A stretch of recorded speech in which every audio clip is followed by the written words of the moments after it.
Bienvenue à cette revue des marchés boursiers Cachemire du vendredi 28 juin 2024, dernière séance du deuxième trimestre et du premier semestre de l'année sur les marchés boursiers. Donc, c'est du rouge partout et ça s'explique. On a vendu et on a regardé un peu, on a liquidé les positions. Je sais qu'il y a eu beaucoup de volatilité durant la journée. Ça explique un peu là, cette situation-là. Et il faut dire que c'est la dernière journée du trimestre. Donc, oui, on liquide des positions et les fonds, les gestionnaires se repositionnent pour la période estivale. Donc, tout ça est tout à fait normal.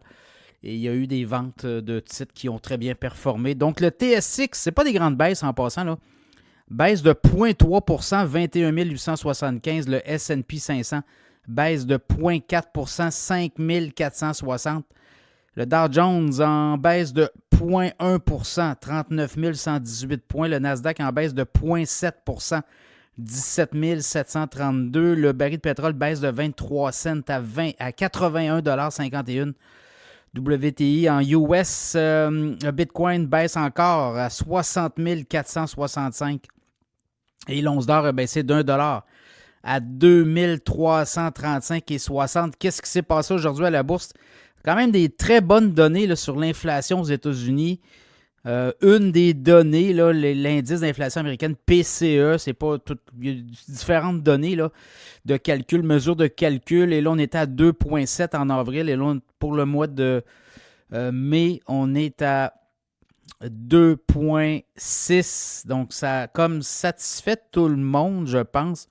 Donc, là, après ça, ce qui est arrivé, c'est qu'il y a eu des rumeurs là, sur les marchés notamment le marché de change, sur le marché des monnaies, où là, la Banque du Japon aurait pu intervenir, puisque avec le débat hier, Biden, Trump semble avoir le vent dans les voiles, et là, on craint que l'arrivée de Trump, on va avoir beaucoup de protectionnisme et on va imposer des tarifs, et là, les banques centrales commencent à sentir de la nervosité là, sur les marchés des monnaies.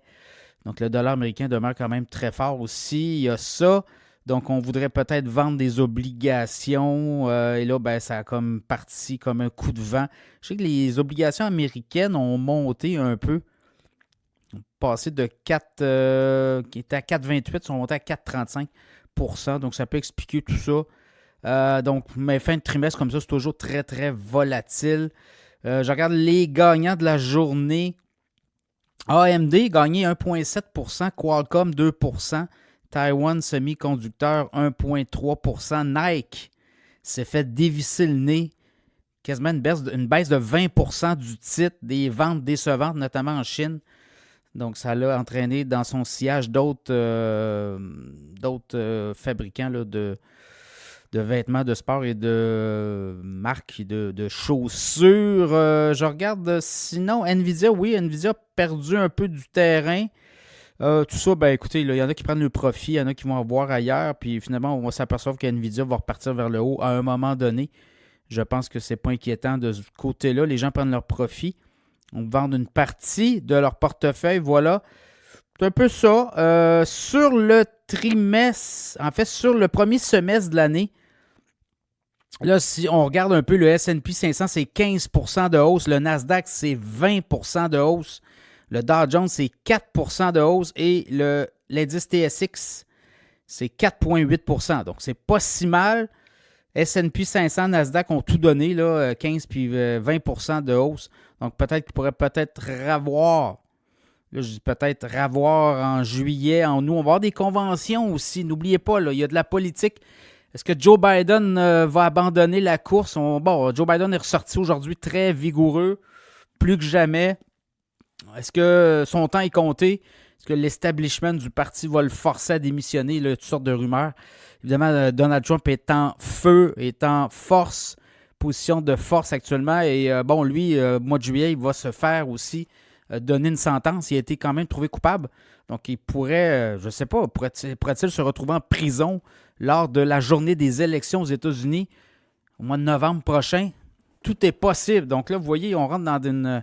Oui, il y a des conventions démocrates, oui, il y a des conventions républicaines cet été, mais tout est possible. Donc voilà, politique à suivre. Ça va rattraper le marché boursier, ça, éventuellement. Et voilà, c'est un peu ça. Il y a d'autres chiffres la semaine prochaine, d'autres résultats financiers.